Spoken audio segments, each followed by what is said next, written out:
Hey guys, JB here from Alpha Wolf Consulting, coming to you today with the next session in the Alpha Wolf Personal Development and Expansion series.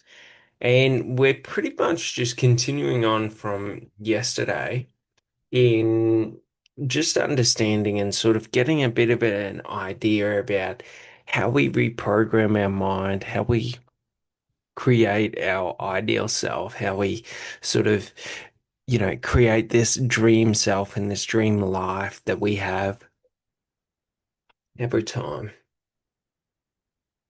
Every time I start speaking, yawning. So we remember what is the point of these sessions? These are content marketing sessions. Do you sort of get it?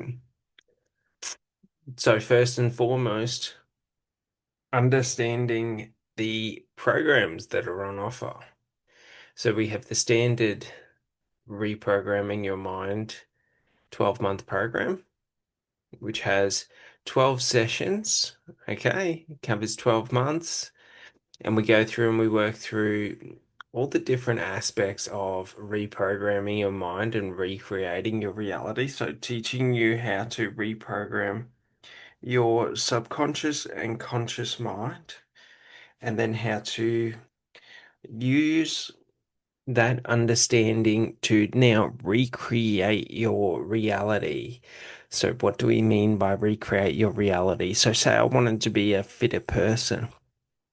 Well, I can sit there and I can make myself believe that I'm a fit person, or I can rewire my subconscious narratives and my thought patterns and sort of like my subconscious synaptic pathways to basically unconsciously have compulsions or urges towards being healthy, to being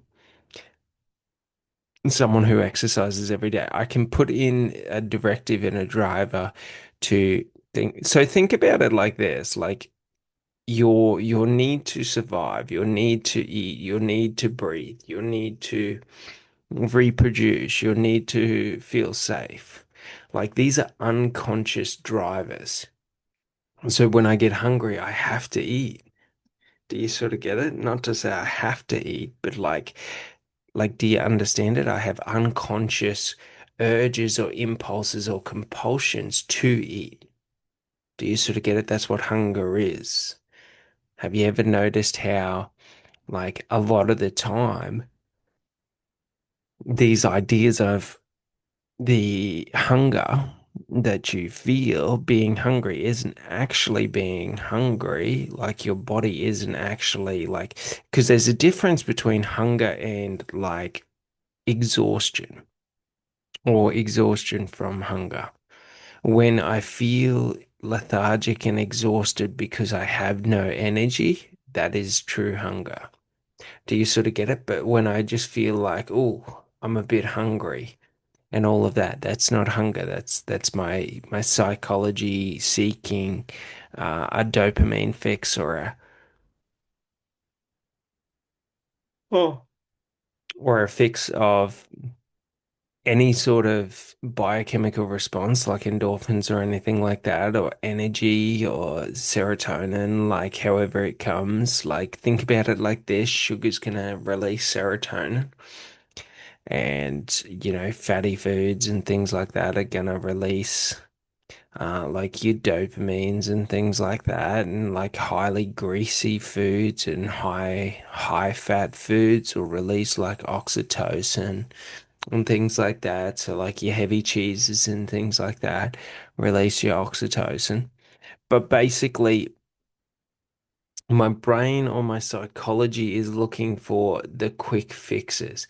So just realize that like what we are doing is we are creating when we talk about reprogramming of the mind, reprogramming your mind, we are talking about implanting subconscious sort of compulsions that you choose. So you could see addiction and being addicted to smoking as a subconscious compulsion. By the time like I get the urge or the feeling that I want a cigarette, by the time I've realized I'm smoking, the cigarette's lit up. Do you sort of get it? But then also it can be based on social or environmental stimuli. So when I'm standing around talking to people, like the action of standing around talking creates a sort of like a behavioral response of wanting to smoke a cigarette.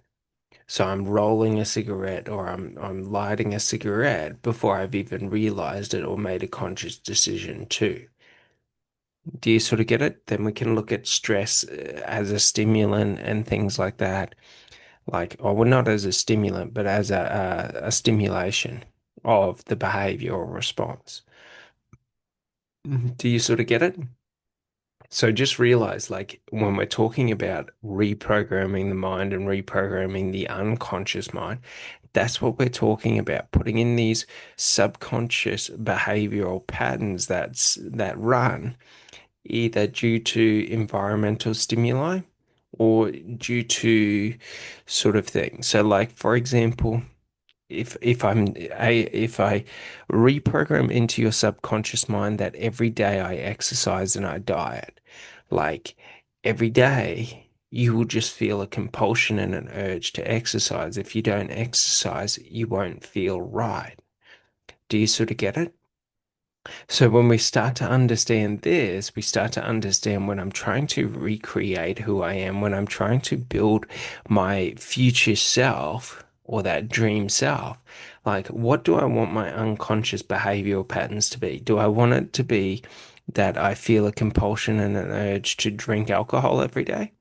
Do I want it to be that I feel compulsions and urges to smoke cigarettes every day? Do I want it to be that I feel a compulsion and an urge to eat McDonald's every day?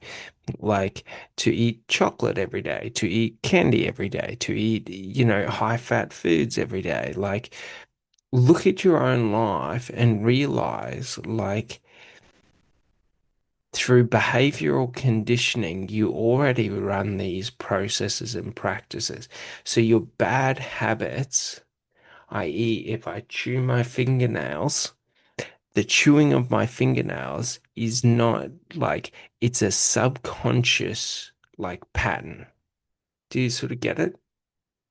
So like the compulsive nature of it is the subconscious element of it. Because I would say it's compulsive because I'm not consciously choosing to. Do you sort of get it? And there's a wide array of unconscious compulsion or a spectrum from unconscious compulsion to behavioral reaction.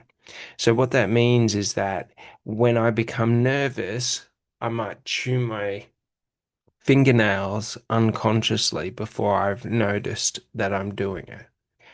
But also to the same thing, when I'm bored, I might look at my fingernails and say, "Oh, they're a bit long. I'm going to chew them."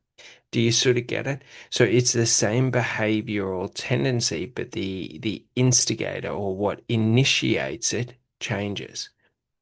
So if I'm sitting around bored, I might look at my packet of cigarettes and say, "Oh, I want a cigarette now." Do you sort of get it? If I'm highly stressed, I might be smoking a cigarette before I realize it. If I'm sitting around talking to people, I might be, do you know what I mean? Just like to the same, and you can replace it out with coffee. Like most people, when they go around to family or friends, places to visit, they drink a lot of coffee because it's something to do while we sit around and talk. Does that sort of make sense? So it's a social engagement, a social interaction. You could see it with food, like whatever your sort of behavior is, like that you unconsciously do you sort of get it? So like whatever your unconscious behavior is that you naturally do repetitively becomes conditioned in as the response to the environmental stimuli, to the environment. Does that make sense? So by understanding this, we start to understand that if I want to alter and change those behavioral stimuli, maybe I want to cut down on coffee. So I replace it like So I replace my coffee with water, or I replace it with tea, or I replace it with, um, whatever I want to replace it with. But have you noticed how the, and it's very important to understand this, but it's just habitual.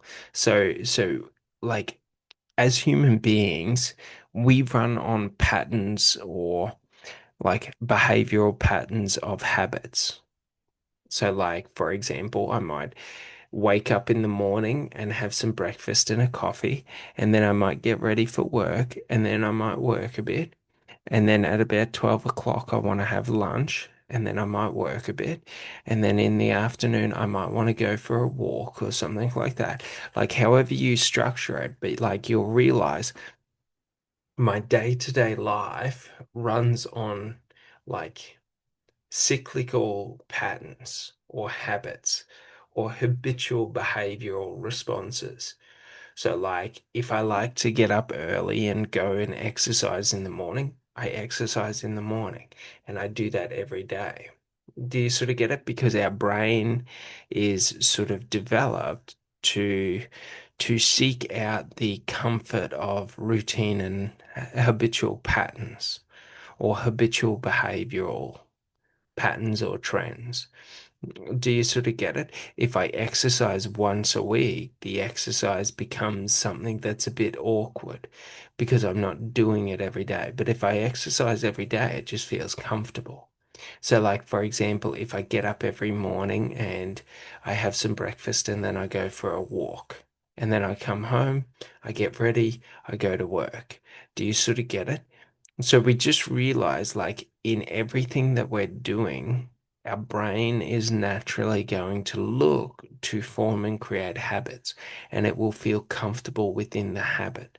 So it doesn't matter what kind of habit it is, it will it will seek and feel comfortable within that habit. Does this make sense? So when we understand this, okay, we understand why these programs are so long. Because it tends to take 3 months to set a habit, but it takes about 12 months to completely change your identity. Do you sort of get it? To where it's who I am now. So, like, for example, take entrepreneurship and business. Like, when I do this sporadically, it's something foreign and new to me. When I do it every day for years, it's just a part of who I am, my identity. The same with exercising, the same with the diet I eat. Do you sort of get it? So when we're looking to alter and shape our perception of reality or our our current existence, our identity of self, our our behavioral patterns, like we're thinking in terms of 12 to 24 months. Not in months, not in days. It only takes days to alter and change behavior, and it takes months to lock in new behavioral responses into being habitual behavioral trends. But it takes years to create the new identity of self. Do you sort of get it? So, with anything that you're trying to alter and change, let's say you wanted to be more motivated and disciplined, it takes days to lock in a new routine of every day I get up, I exercise, I eat breakfast, I get ready, I go to work. Maybe before that, I got up, I sat on Facebook for 2 hours, I ate something, I got ready. and I went to work. Do you sort of get it? Like, however it may be for you. But basically, like these behavioral trends or these habitual trends or patterns in our behavior, like while they only take months to lock in as new habits, like to set it as my identity, I have to do it every day repetitively. Do you sort of get it? Because I have to become so comfortable in it that it feels easier to do this than to do something else. Does that make sense? So if you think about, and we'll stay on entrepreneurship, but you think about that, what I'm trying to do in entrepreneurship is a little bit different, where I'm trying to become comfortable in the habitual patterns and trends of the variation between the different things that I do. So it's like if you look at it in exercise, it's like I can go and I can work out and I can lift weights if I wanted to. But if I wanted to be, for example, Ironman marathon runner or ultra racer or something like that, adventure racer, like I have to do multiple different disciplines, swimming, riding, running, all these different things, kayaking. Do you know what I mean? And I have to do all these different things and become comfortable within them. So in business, I have to become comfortable as the marketer. I have to become comfortable as the sales agent. I have to become comfortable as the CEO, the CVO, like the operations manager. I have to be comfortable in logistics and fulfilling the supply and demand of the products. I have to become comfortable in the accounting, like all these different disciplines I have to become comfortable in. Now, to what level your organizational structure will determine that. So if it's a small business, it's going to be far less that I have to understand on accounting than if it's a multinational corporation. Do you sort of get it? So we just realize that in like what we're trying to do, like it's becoming comfortable within the habitual behavior of what we are doing. Does that sort of make sense? So it's like, how do I become comfortable in the habitual behavior of what I am doing? How do I become comfortable when we're talking about reprogramming the mind? Okay. When we're talking about personal development and developing out your dream self, it's like, what are the behaviors and the patterns that I can run, or what are the actions, decisions, activities that I can run that will build up, for example, my self-validation? Like, how do I build like the validation within myself that, you know, what I want is like who I want to be, who I dream of being, that the person who that is, or the different like the different aspects of that person. Like I'm setting all of these up. Do you sort of get it? So when I'm saying to myself, I want to become my dream self, like most people in life can sort of tell you who they wish they were a little bit, but they haven't thought about everything. They haven't thought it through. They haven't structured and created it. Just the same, most people in life could tell you about a business that they would run, that they would create if they wanted to become successful. But usually it's only like one small aspect of that business. It's not the entire business in whole. Do you sort of get it? So like, it might be like, for example, like I want to start a food truck. Do you know what I mean? And they can tell you about, I do, let's say, pizzas. I do gourmet pizzas. I do pasta. Or I do Italian food. but they can't tell you where they would go to get the supplies. They can't tell you the brand of stuff. They can't tell you where they're going to get the food truck from. Do you sort of get it?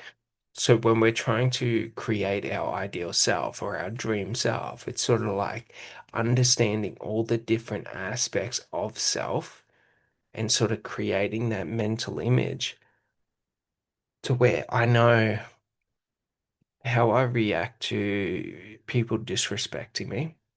I know how I show up every day. I understand what discipline means to me.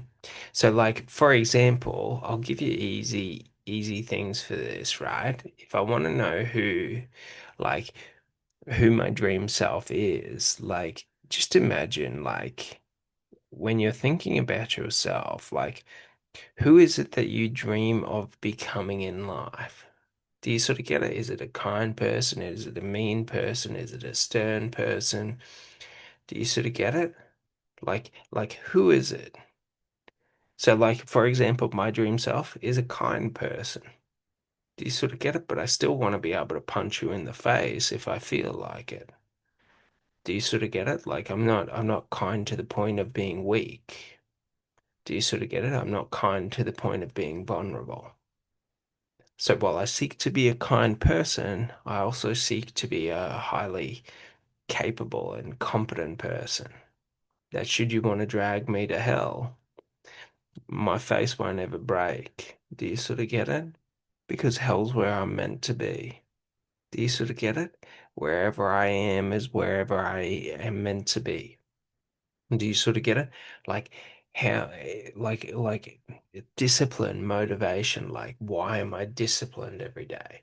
Like what does motivation and discipline mean to me? Motivation to me and discipline mean to me is whatever I decide I want, I move towards, irrespective. So it doesn't mean I have to run towards it, doesn't mean I have to achieve it in a day. It just means if I want something and I don't have it, I move towards it day in, day out, relentlessly. If people support me, if people don't, if it looks like I'm achieving it, if it looks like I'm not. Do you sort of get it? Because I know for a fact that at a certain point in time, if I just keep moving towards what I want in life, like it will be mine. Do you sort of get it? Like pretentious people can pretend, like, do you know what I mean? Like that, like if I'm not achieving what I set out to achieve in the first few days, that I'm not achieving it. Like that there's such a thing as winning and losing. There isn't. In my reality, there's only winning. Do you sort of get it? Like, losing is death to me. So the only way I can lose is if I choose to die. Do you sort of get it? If I don't die and I keep moving forward, even if it's 1 centimeter a day, like I'm moving forward. Do you sort of get it?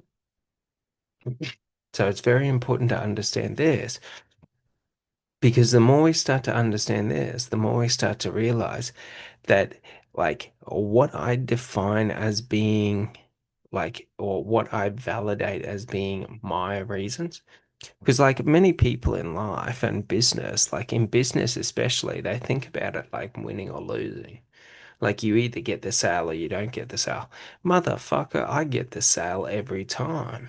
It's just how long it takes me to get the sale. Do you sort of get it? Like I'm not going to sit there and beg and plead with someone to buy my product. But eventually, like everyone buys from me. Do you sort of get it?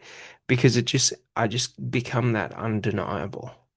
And like anyone who's ever known me before should know it to be true because I've done it multiple times. I've done it many times. Do you sort of get it?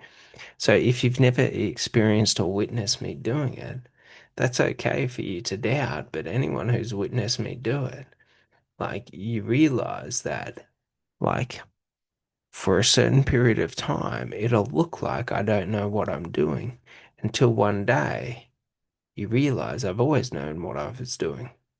It's just development. Do you sort of get it? It's very important to get this because, like, even now in my business at the moment and what I do, like, I am in the final stages. I've been doing it long enough that, like, I just know what I'm doing. Do you sort of get it? It doesn't really matter if the results show that in the short term or if they don't.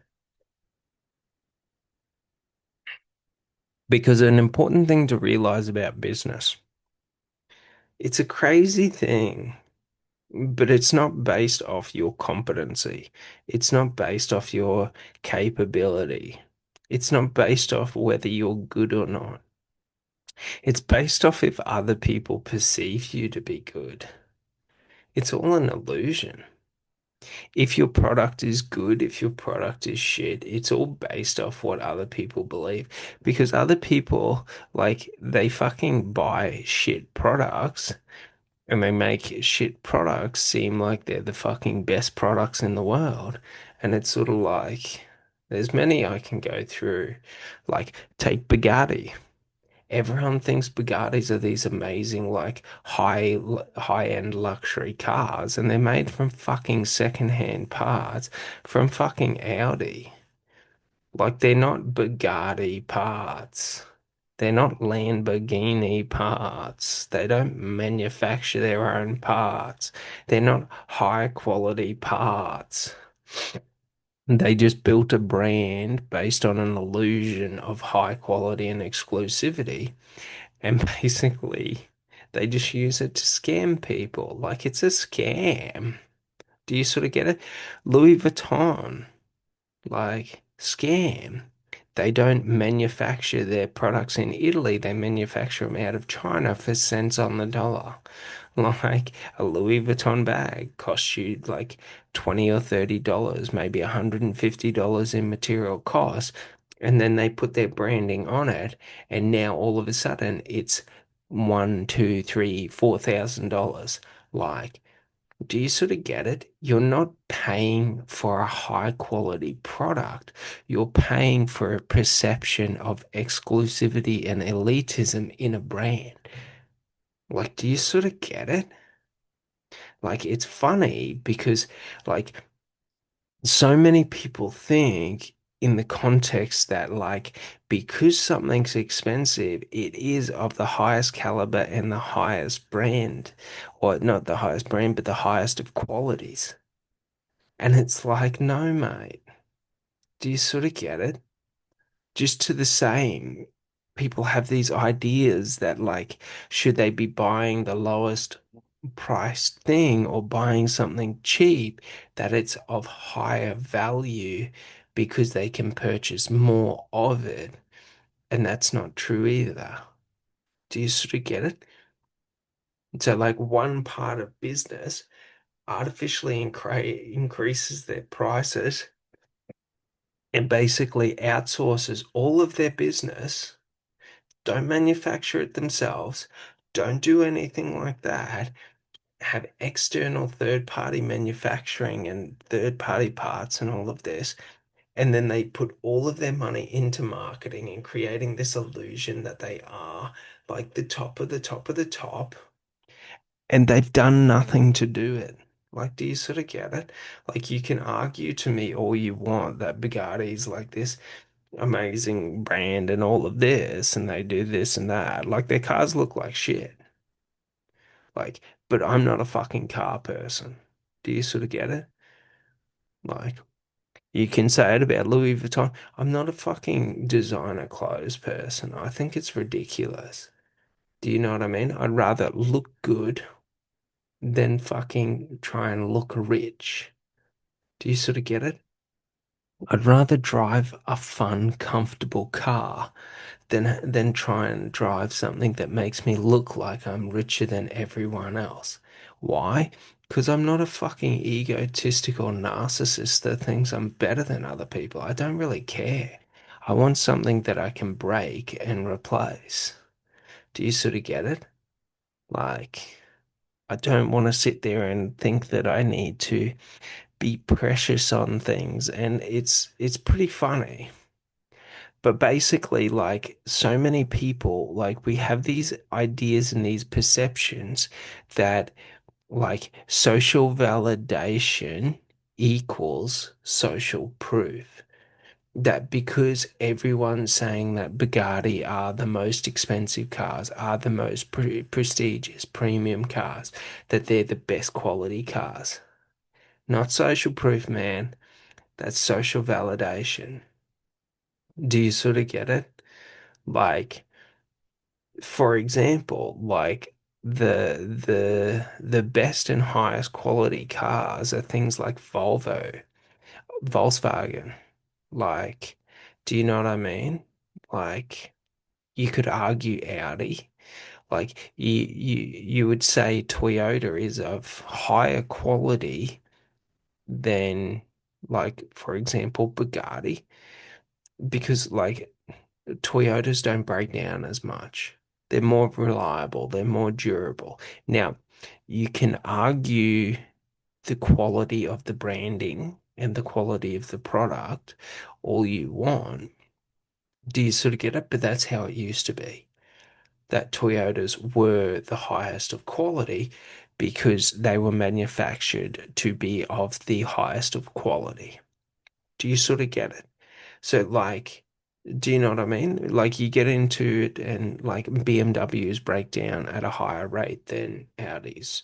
Do you sort of get it? Like, Volvos are designed to be like high quality and durable and, made to last and all of this. Like, when did we get so skewed in our understanding that we started to believe that high quality and exclusivity were the same thing?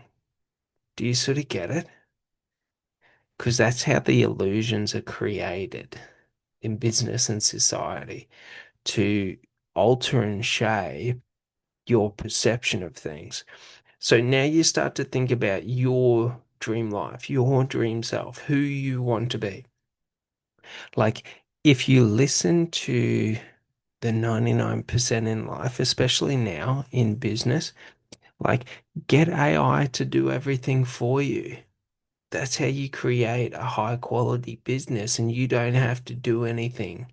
Like, you just show up 1 hour a week and pick up your paycheck. Like, that's not high quality. Do you sort of get it? That's not success. That's not anything. Like, throughout history, throughout existence, throughout understandings of behavioral psychology and individual psychology, like, we understand that fulfillment is not like money doesn't equal fulfillment. Do you sort of get it? Someone who wins the lottery and wins $100 million isn't more fulfilled than someone who works hard, builds a business and makes $100 million. Do you sort of get it? Like, if I don't have to do anything for the income, for the money, like, I'm not going to feel fulfilled by the money. Do you sort of get it? Like, it's why there's such issues around generational wealth in terms of where one member of the family creates a massive amount of wealth, and then the descendants of that family don't understand the meaning of money or wealth, don't understand the value of hard work or working hard. Do you know what I mean? So, like, a lot of people, especially hyper successful people, they struggle with this, with understanding how do I like protect my children or my descendants from sort of like becoming like or entering an echo chamber where they feel like they're in this dystopian sort of reality where hard work, respect for money, and all of this isn't like valuable. Do you sort of get it?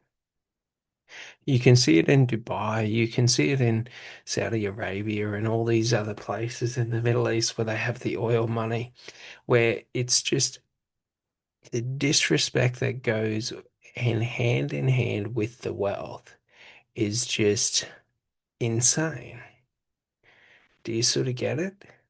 But when you have a mindset like that, you know, you might think, for example, a gold fucking toilet is something to be proud of. Like, I don't get it.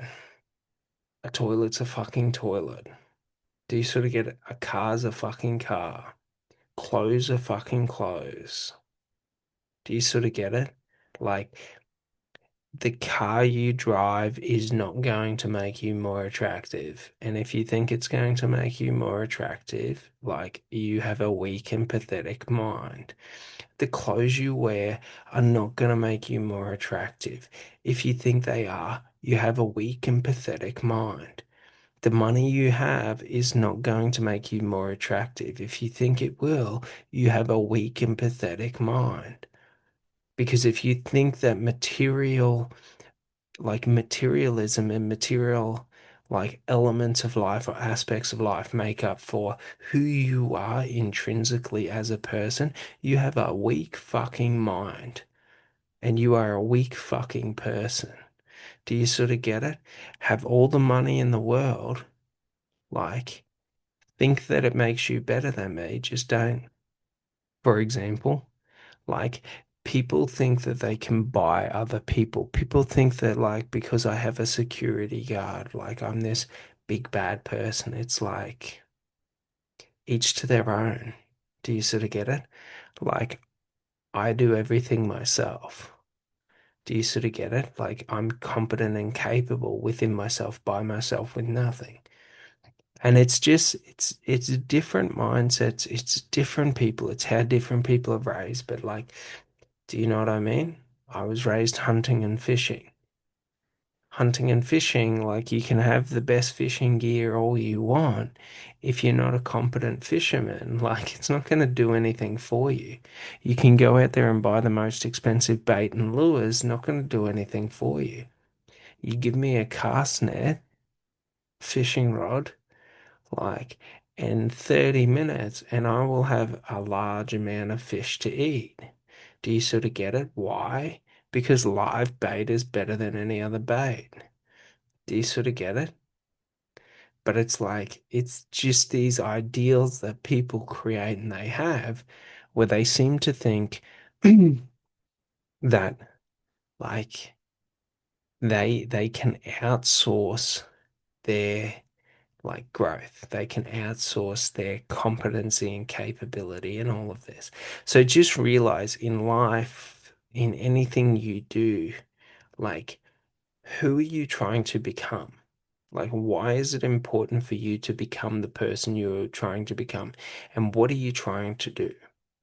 Do you sort of get it? Are you trying to be like these luxury brands where you pretend like you're better than you are? And you create the illusion and the social validation that you're someone who is better than you are. Like, have you met these people in life? I know you have. They're everywhere. Do you sort of get it? Where they invest more into their image and how other people perceive them and what other people think about them. And they don't invest into their internal state of being. And usually, like, they're a fucking polished turd. Do you know what I mean? They're all spickle and spackle, or all sparkly on the outside, but they're fucking full of shit on the inside. Do you sort of get it? Like, you don't want to be someone like that. That's why this sort of shit is important. That's why understanding how to reprogram your mind and recreate yourself and recreate your reality. Like, when we say recreate, we mean if I determine I don't want to be a fucking polished turd in this life, like, I got to deal with this shit on the inside. I got to change and alter it. And you can change and alter any beliefs you have. Do you sort of get it?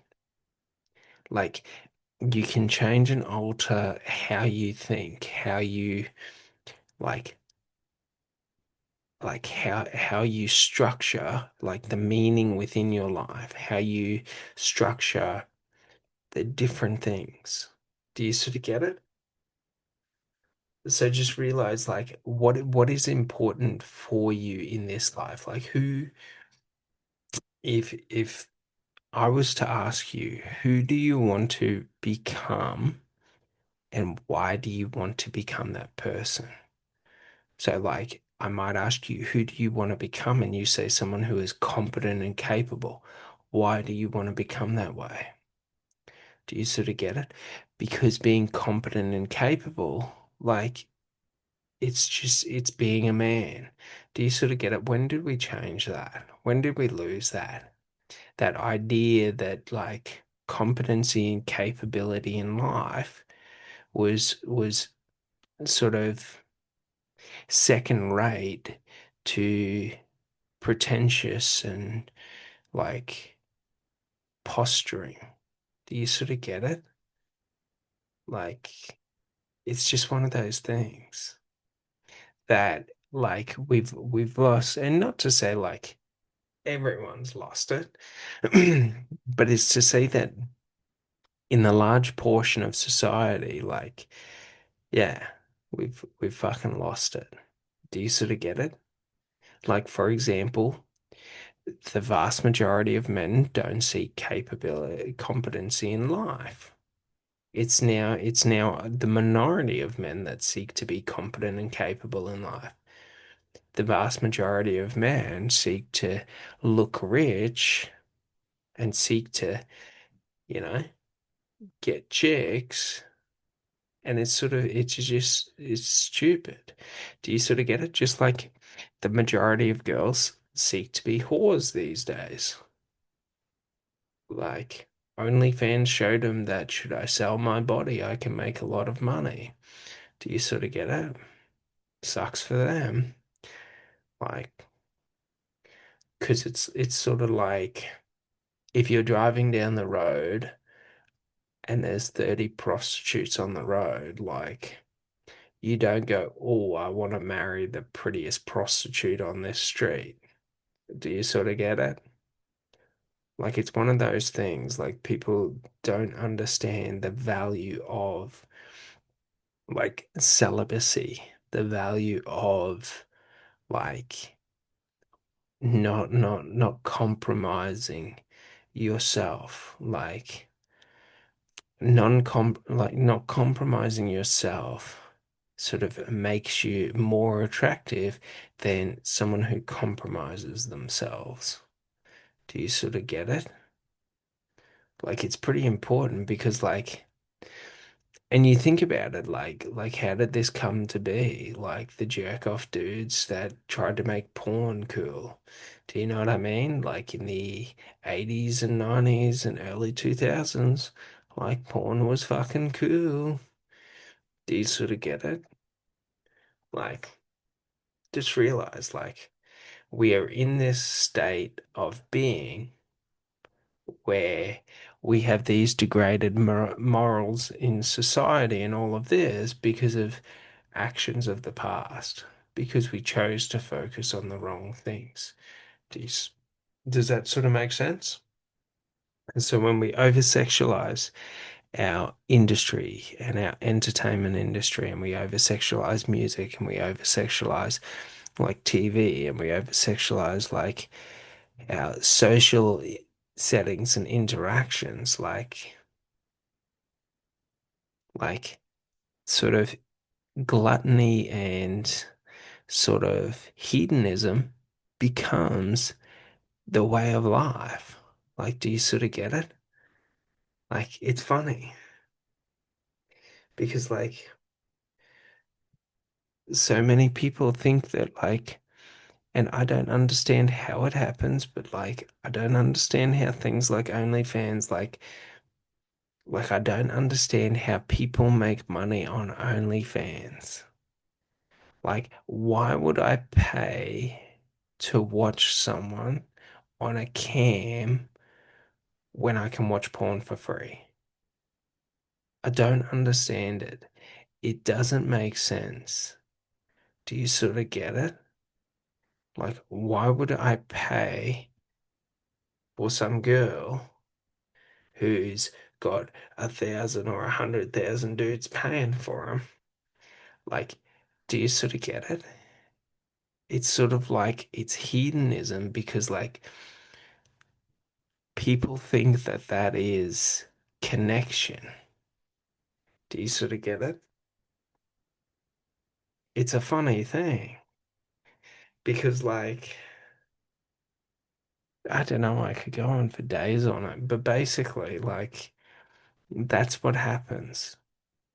And it happens like on cycles. So it was always coming. Do you sort of get it? Like it happened in the Roman times. It happened in the Middle Ages. Do you sort of get it? It happened when Jesus was around. It happened when, like, it's a cycle. What happens is when we become or we promote too much in the way of hedonism, our society then reflects it because our society is a reflection of sort of like the majority's conversation. Do you sort of get it? And so it's like, yeah, it's one of those things in life that like understanding yourself, determining who you are, building yourself up, like let go to the bullshit of other people because other people aren't going to help you achieve what you want in life. They're not going to build you into the person who you want to be. So, like, you have to understand who you're seeking to become, okay? And then it's like, how do I structure or create that aspect of self to understanding, like, to understanding how to, like, create it or to reprogram my subconscious mind to creating this person. So, like, when I say to people, like, you have a weak mind, it's because your mind is reactive to your external environment, not proactive. So, your mind is being conditioned by the environment. Your environment isn't being conditioned by your mind. Do you sort of get it? So, like, when we start to understand this, it's quite important for us to understand the importance of language, okay? To understand the importance of like looking back on our past experiences, okay? The importance of understanding like how to validate ourselves and why validating ourselves is an important aspect of what we are doing. Because it's like, if I don't look back on past experiences, how will I know what was good for me and what was bad for me? Because in the moment, what is good for me tends to feel bad, and what is bad for me tends to feel good. For example, like building yourself up, doing what is right in life, like honoring yourself. Very difficult choices to make. Usually don't have short-term gain associated to them. Do you know what I mean? Telling the truth, being honest, like, do you know what I mean? So, like, if you thought about it in terms of like dating and things like that, if I tell people what they want to hear, I can I can sleep with a lot of people. I can get a lot of people. But if I'm true to myself and I don't sacrifice who I am and who I'm looking for in life for other people, in the short term, it means I have to turn away a lot of people because it's not right. And even if like, do you know what I mean? Me fulfilling selfish needs feels good. In the long term, it doesn't. Do you sort of get it? Like I've been there. I spent many years there. I wasted much time there. So I understand it's just not the path.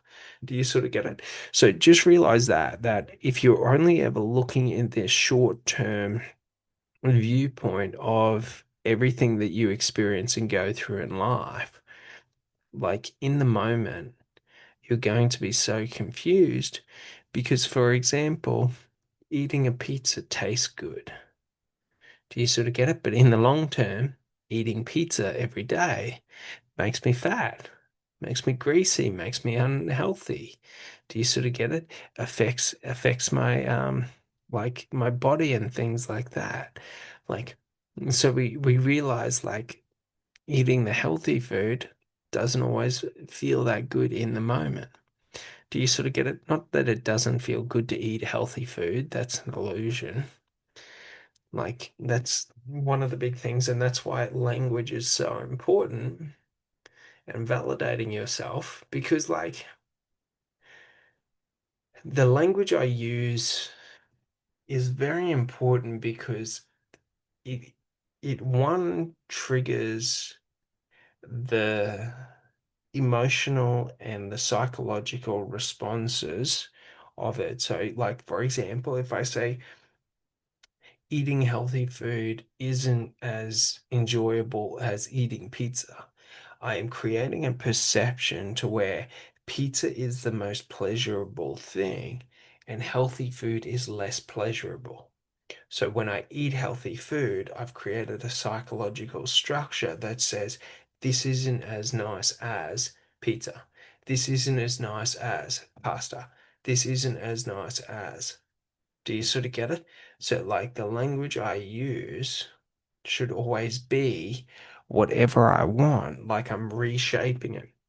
So, like, for example, if I wanted to alter my diet and become more healthy, I want to create the perception and the psychological like structure within my mind that healthy food tastes better than unhealthy food.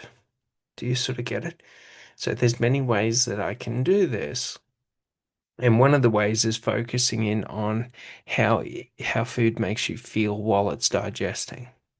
Do you sort of get it? Go and eat a pizza and then eat a salad. How do you feel after the salad? How do you feel after the pizza? Focus in on those feelings because it's like if I don't always want to feel lethargic like I do after I've had like a big pizza and things like that, like I alter it. Do you sort of get it? I alter and shape it. Or like I'm altering my sort of not so much biochemistry, but I'm altering like my rewards and my biochemistry because I'm altering how my brain determines what is a reward and what is not a reward.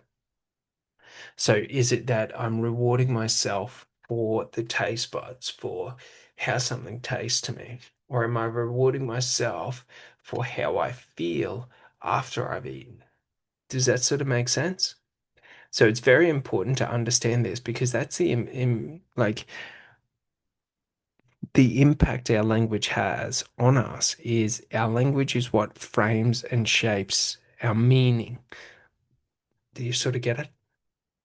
So when I tell myself healthy food means like healthy food tastes good, that means that healthy food is more delicious. And through conditional and behavioral conditioning and habitual, and that's why we started off understanding like the cyclical or habitual nature of the mind, the more I tell myself I like salad as I eat it, the more I create a subconscious and unconscious craving towards it. Do you sort of get it? So I can do it with fruit, I can do it with, fruits and veg, I can do it with like whole foods, like however I want to do it. Do you sort of get it? So language is really important in sort of structuring it. Just to the same if I'm like if I'm exercising and I'm like, oh man, exercising is so exhausting. I'm creating a psychological framework that exercising makes me feel drained. So that when I exercise, that's what happens. I will create the behavioral response of feeling drained or the physical sensation of feeling drained and its placebo effect. Do you sort of get it? So like if I say like combat and violence and fighting creates fear, I create a fear response to that situation. So our language is the first tool that we use to reshape our perception of what exists within life and our reality. Do you sort of get it? The more we understand our language and how to position our language, the more we start to understand like how we actually go about validating ourselves. So like if I want to diet and exercise, I validate dieting and exercise as being the best thing ever, and I devalue not dieting and exercise to an extent. So like I don't want to create like stress responses to it, to where if I have a burger one day, I'm a piece of shit because I had a burger. Do you know what I mean? I don't want to have it to where I don't feel like I can relax and unwind because I'm a lazy piece of shit if I relax and unwind. Like we don't want to do that. We want to be aware that like if I eat a burger, do you know what I mean? Like, let's say I go to McDonald's and I have McDonald's. Like, I'm not telling myself how great it is. I'm telling myself, you know, how unhealthy it is. Do you sort of get it? So, like, it's very important because these sort of psychological reframing and sort of like focus practices are utilized a lot in like subliminal or subconscious like breaking of addiction. So if I wanted to quit smoking, when I smoke a cigarette, I don't think, oh, how good it is, the nicotine. I focus in on the taste of the cigarette. I focus in on how it makes me feel and all of that, like the negative side effect. And I create a sort of like a conditioned behavior that every time I draw a cigarette, my mind thinks about the negative benefits of it. And over time, it makes it less appealing. Do you sort of get it? So I can do that and I can do the positive benefits to positive actions. And that's essentially what we're doing when we're validating ourselves. So like, should I think that I want to be a kind person every time I'm a kind person or every situation, like I'm focusing in on like when I'm a kind person to people, how does it make me feel? How does it interact with me? Like all these different aspects. Do you sort of get it? Like, I think about it like, and it's not to say I can't be a non-kind person, but when I'm not kind to people, like, I look at, like, how does it make me feel? Do you sort of get it? And all of that. And you know, I'm not berating myself for not being kind because I don't want to create it as a stress response that I can only ever be kind to people. But it's like I have to be hard on myself as to like if I was unkind to someone, like, am I being unkind to them or was it justified? Do you know what I mean? So if someone says something disrespectful to me, like I don't let that behavior slide. Do you sort of get it? Like I show them the unkind side of me, but it's like it's within reason. Do you know what I mean? So, like, if someone was disrespectful to me, I would just simply state to them, like, if you want to go down that path, we can go outside and I can cave your head into the gutter. Like, that's your choices. Like, you don't want to be disrespectful. Now, many would argue that that's a bit too much, and it's like, It would depend on what disrespectful means, but to me, disrespectful means they intentionally take an action or a behavior or say something to intentionally disrespect me to sort of get like or to make themselves look bigger in front of other people. Do you know what I mean? So it would depend on the environment and the circumstance. But essentially, I can say it in quite a nice way, or I can say it in a very combative way. Do you sort of get it? Depends on the person, depends on what they did. Do you sort of get it? If someone's disrespectful to me and they say something that I don't like, I can just say, look, I don't appreciate that. Do you sort of get it? Or whatever it may be. Do you sort of get it? Depends on their behavior and their action to the outcome. But basically, I would not want to say that I want to be treated with respect, but then I don't uphold like what it means to me. Do you sort of get it? So like if I say like I want to build self-love within myself and I love myself, if I sit there and let people tell me how much of a piece of shit I am and all of this and talk shit about me and all of this, what am I doing to myself? What am I saying to myself? Do you sort of get it? So, like, you can argue that, like, I have to be this polite person, but it's like at the end of the day, if I want to build self-love within myself, anyone that tries to fucking stop that or tear that away or tear me down for that, like, I have to be willing to defend myself. Because if I don't defend myself, I am sending a very clear signal to myself that I am not worth defending. So, very important to understand like, we're not saying that you go out there and you be the most aggressive and angry person, but like, if I'm building self love within myself and I'm trying to build my self worth, like anyone that tries to stop that or tear that down, like, you're the one who, like, is trying to stop me from being able to love myself. Like, yeah, you're enemy number one. Do you sort of get it?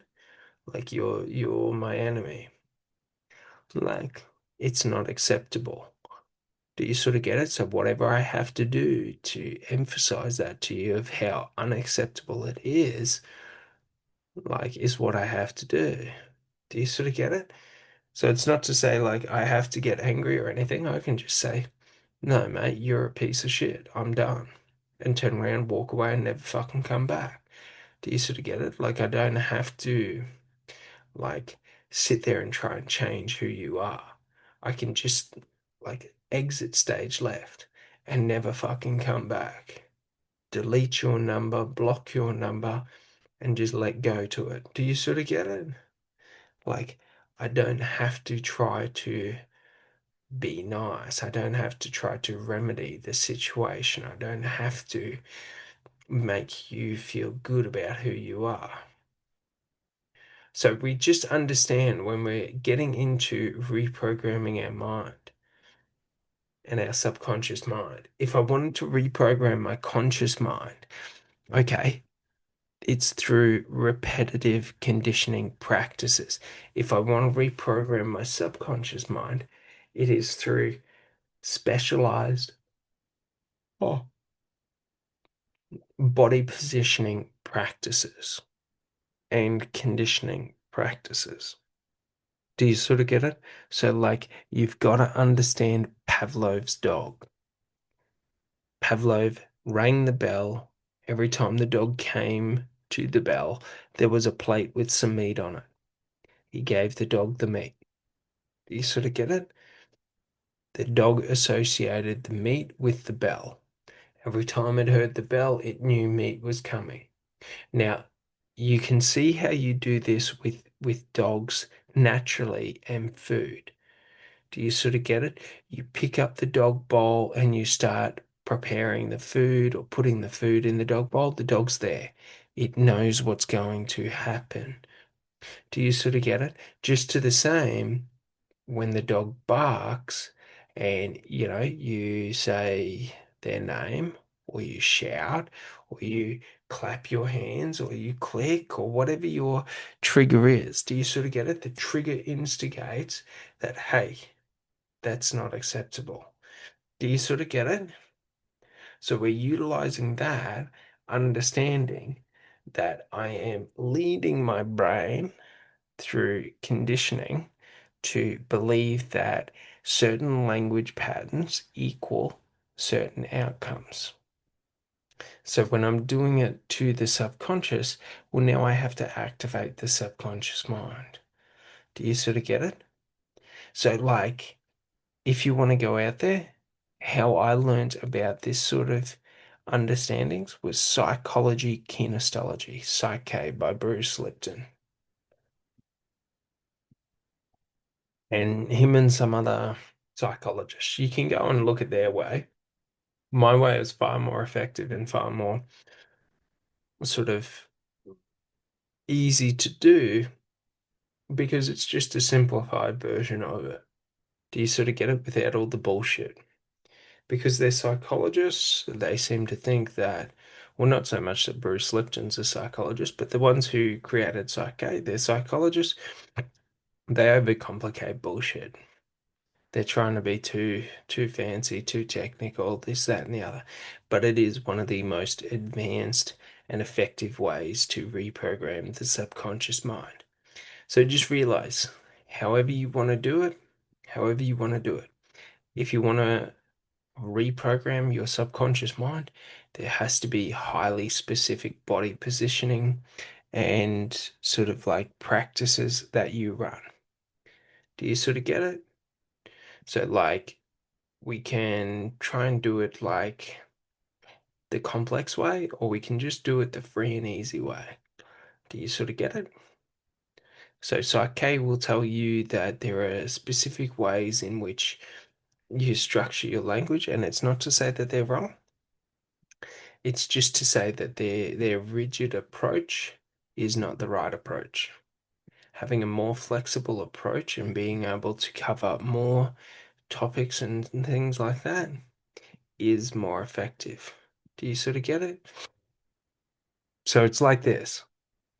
I could go to culinary school to be a chef, and I could learn 30 different recipes, all the traditional ones, how to make ragu, how to make this, how to make that. Do you sort of get it? Or I could just figure out how to cook. And if I figure out how to cook, well, now I can do whatever I want. I can experiment, I can play around with it. Do you sort of get it? But if I go to culinary school, there's one way to do a ragu. There's one way to do, certain sauces. It has to be this way. It always has to be this way. It has to be this recipe.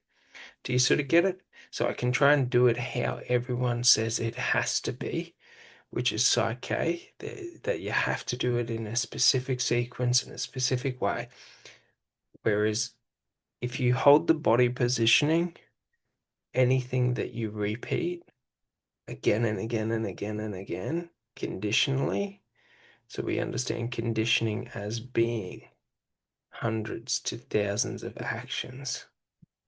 If I want to condition muscle memory in, I don't do 10 like bicep curls and think that I know boats. Do you sort of get it?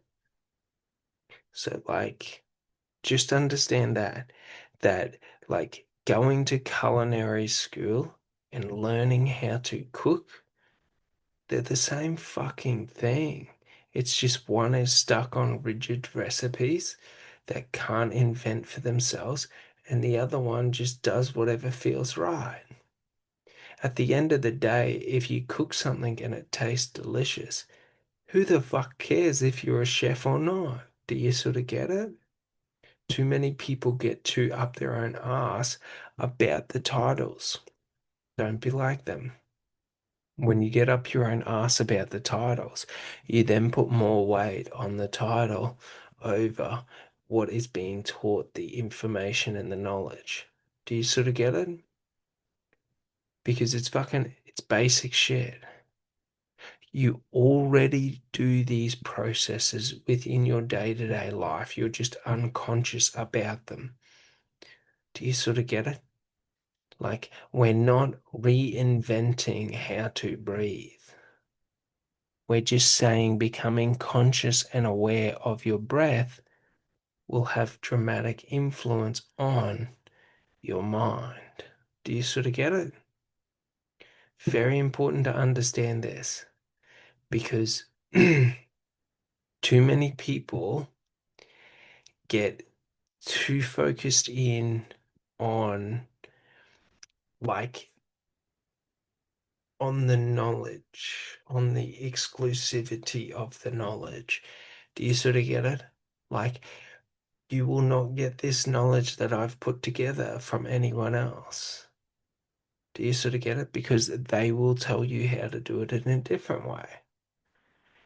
They will focus on different things. For example, Psyche. Psyche doesn't focus on self-validation. They don't focus on the self. They focus on the process. Do you sort of get it? Like, it's funny because when you focus on the process and not on the individual or the self, like, you don't get fucking jack and shit from it.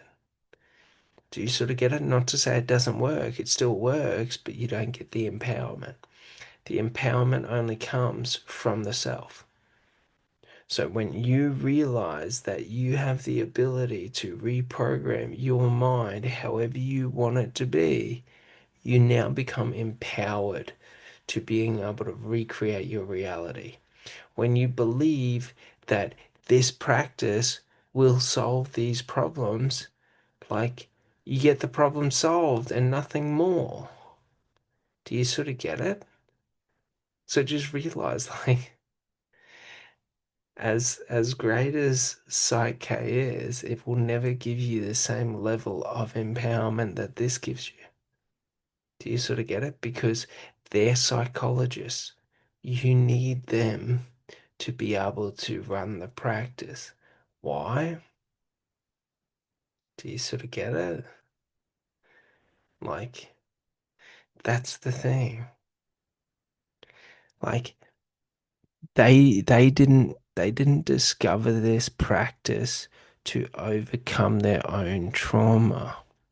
They didn't discover this practice to heal their mind, to recreate their reality, to reprogram their mind, to build themselves up. Like, they discovered this practice as an advanced practice in psychology. Do you sort of get it? It holds different meaning to them. The person who learned or taught themselves how to cook because they love cooking and they love eating good food, they understand cooking at a whole nother level than someone who went to culinary school to cook, to become a great chef. Do you sort of get it? Like, it's important because too many people value the title over the competency, the experience, the like what you get out of it. So just understand, like, this information, these practices that I've put together, like, they're they're very important because, like, I did not create them for other people. I created them for me. Do you sort of get it? I am the user. I am like the end user. Do you sort of get it? Like, I didn't cook my meal or create my menu or my recipes for other people. I created them for me because it's what I like. Do you know what I mean? So if we go down and we have a look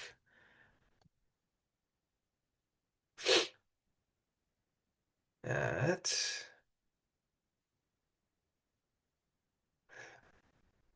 some of them, let's have a look. We can run through and we can talk through a couple of different practices that I've put together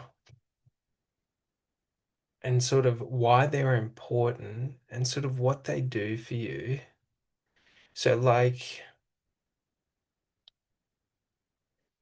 and this is just to show you how sort of how versatile it is. So we got the three-step guide to creating associational bonds, linking emotional states to trigger words. So if we understand that, what is an associational bond? A bond. So a bond between one thing and another thing. Do you sort of get it? So like, what is bonding? Two things coming together. So what is creating an associational bond? What is associational? Do you sort of get it? The association between my left hand and my right hand. When they come together, they are now bonded. Do you sort of get it?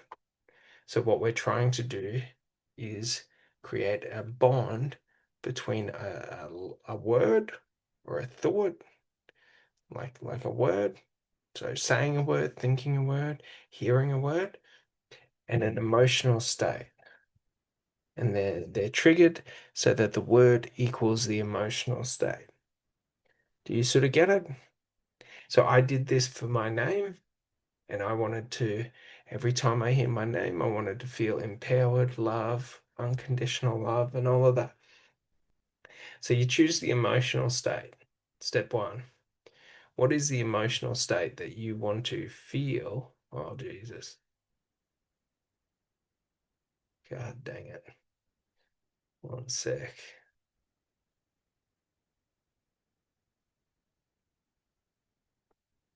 All right. So what is the emotional state you want to feel?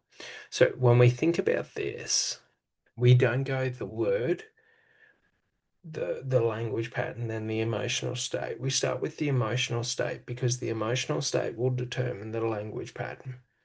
Do you sort of get it? And then we just choose what word we want to trigger it all. So you choose your emotional state. For this, I wanted unconditional love or self-love. That's what I wanted to feel. Do you sort of get it? Step two, I choose the narrative or language pattern to trigger the emotional state. So what's going to trigger me to feeling unconditional love or self-love? Do you sort of get it? So it was I love you. Because if I say I love you, that creates the sensation of unconditional love or self-love. Do you sort of get it? So we've got that. And just realize, like, you can go to Psyche, you can go to fucking any other cunt. They don't have this because they don't understand it to the level I understand it.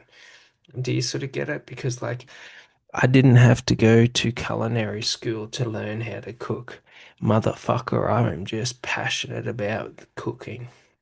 Cooking the mind. Do you know what I mean?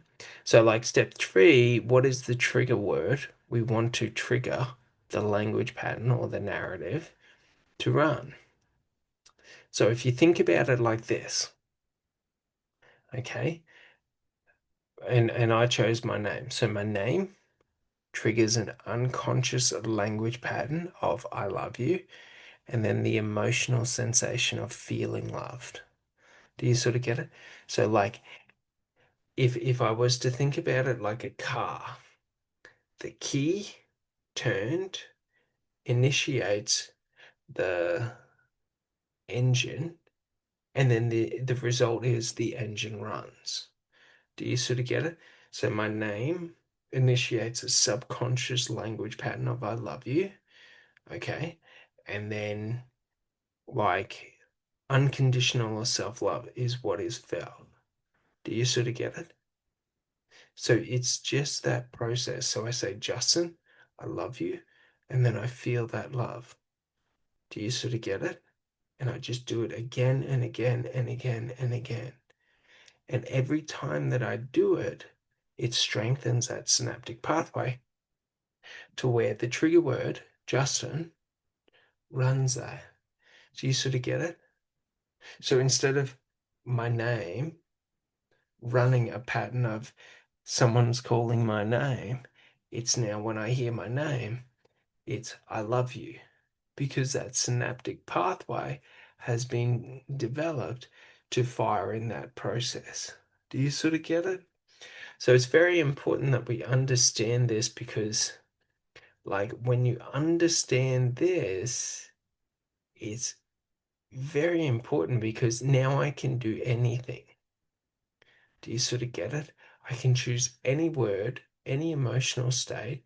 If I wanted to feel empowered, I could have empowered, and then I empower you, and then I feel empowered.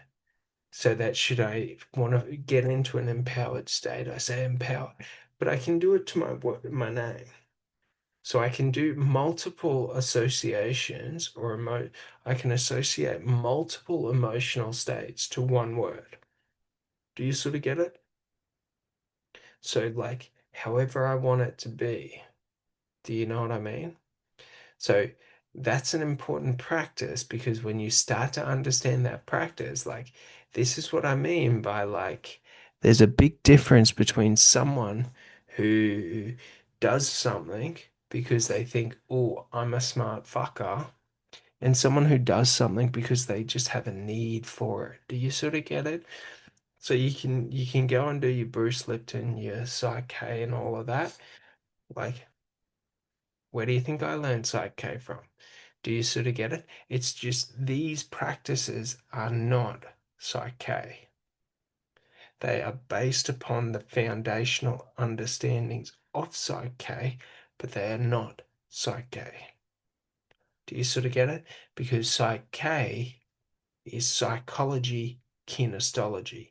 So it revolves around the fundamental frameworks of psychology in terms of you have to use specific language and all of that. And we're not saying that, like, it's not that, like, it's not like I'm saying you can just use, well, you can use any language, but you have to use specific language because, like, I don't want to use language that disempowers me. I don't want to use language that puts me into negative states of being. I don't want to use weak language. Do you know what I mean?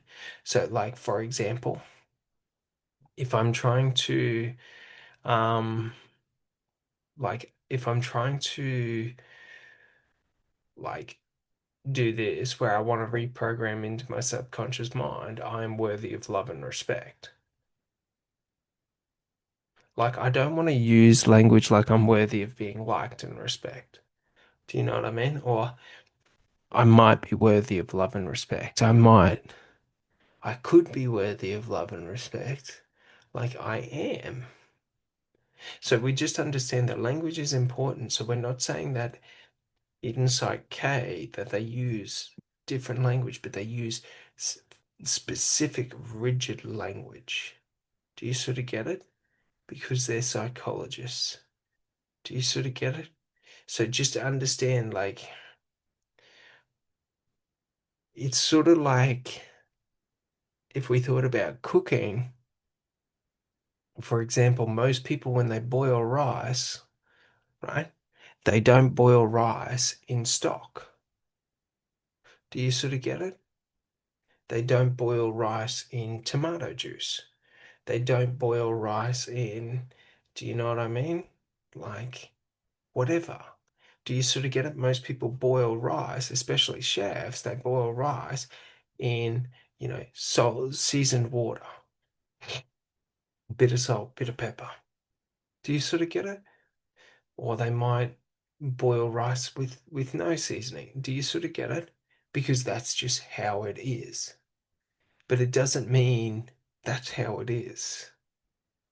Do you sort of get it? So, like, if you let go to the need of the rigid structure of being validated through a practice, you are now free to explore that practice. So just realize that, like, I can say that I am worthy of love and respect, or I am worthy of love and respect because I am my authentic self. I'm worthy of love and respect because I love and respect myself. I am worthy of love and respect because, like I could say, like, I am love and respect. Do you sort of get it? I embody love and respect, like, however I want to use it. So, like, it's not just one way to skin a cat, there's a thousand ways to skin a cat, so to speak. Do you sort of get it? So, we just understand, like, what is the full brain activation position. So, to reprogram my subconscious mind, both my conscious and unconscious hemispheres have to be activated simultaneously. How do we do that? The left hand is controlled by the right hemisphere. The right hand is controlled by the left hemisphere. Do you sort of get it? We cross them, both hemispheres are now active. We do the same with the legs. You can see this in many people and you'll notice it. Like, for example, if you know who Sadhguru is, for example, when Sadhguru does his talks, he has to cross his legs because it helps channel him into a heightened state of being, full brain activation. Do you sort of get it? So just realize that like these this knowledge, these practices, like everyone knows them, everyone does them, people just are unaware of them. Do you sort of get it? They're across everything.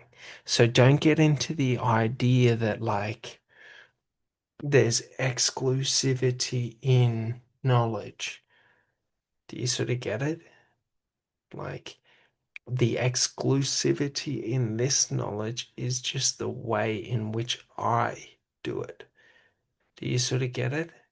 So it's like the exclusivity in how you do it, or the power behind how you do it, is how you do it, how it feels natural and right to you within reason. Do you sort of get it? Like, I don't want to be doing things wrong and saying this is the right way. Do you sort of get it? But I want to understand how it's done and how it's conducted so that I'm able to create my own way of doing it. Do you sort of get it? So it's very important when we're getting into understanding how to do these practices, like that what we're playing on is Pavlov's dog. Do you sort of get it?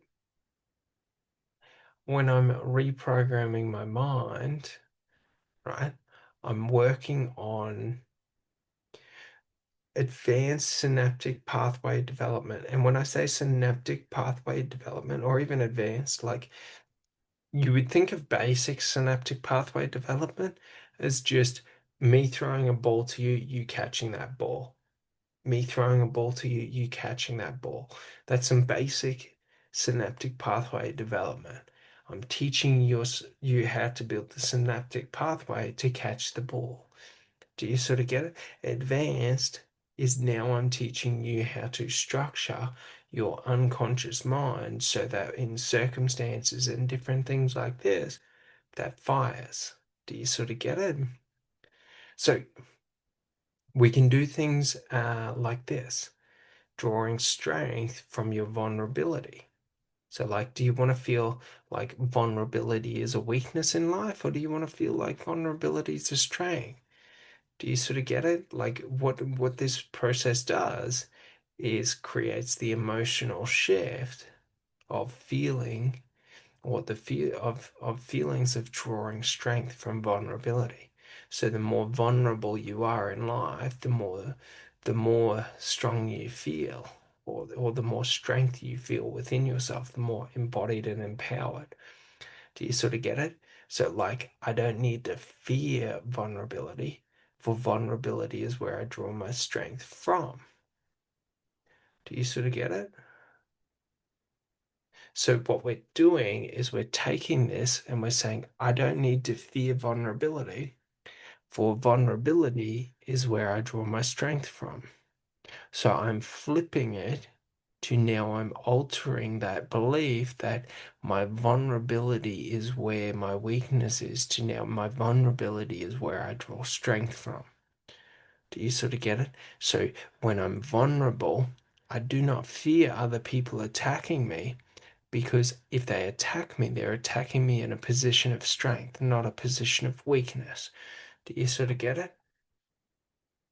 So do I want to let go to fear around vulnerability and not feel like vulnerability is something to be feared in life?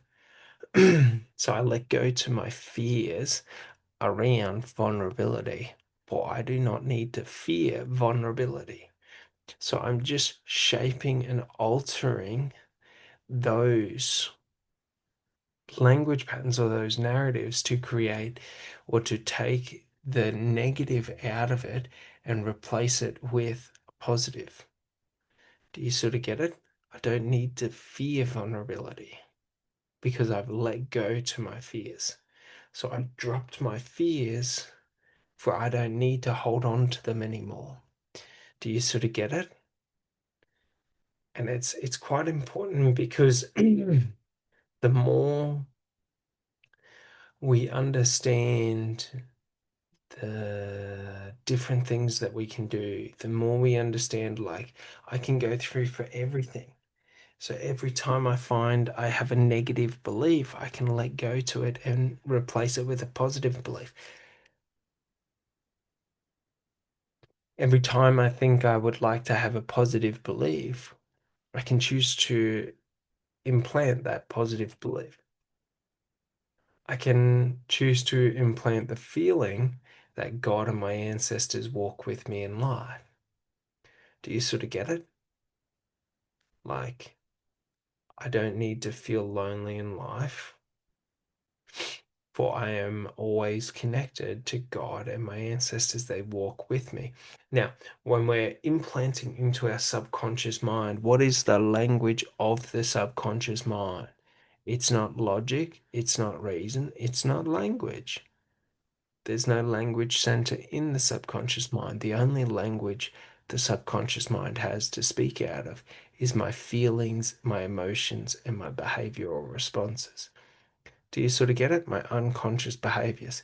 So unconsciously, I will feel more connection to God and my ancestors in every moment of every day. Trust me. Do you sort of get it? Like, so I'm creating a synaptic pathway to feel like God is around me all the time, to feel the physical sensation. So we just realize, like, when I'm letting go to my fears around vulnerability, I'm letting go to the emotional fears, the feelings of fear. Do you sort of get it? Like, I'm not feeling fear around being vulnerable anymore. And it's a funny thing because a lot of people don't understand, but what you fear in life becomes your vulnerability within life. Do you sort of get it? So, so what we are doing here is we're letting go to loneliness because we're not alone. Do you sort of get it? Do you see how versatile I can let go to anything that I want? When I feel lonely in life, all I do is connect with others. So should I feel me personally lonely, I'll go out and talk to someone. I'll connect with someone. Do you sort of get it? Because that's the path to not feeling lonely. All right. Well, that's going to finish off for today. Basically, what you want to understand is you want to start to understand the power of reprogramming your mind and consciously choosing how to structure your mind for the future. All right. Have an amazing day. Thanks so much. Bye.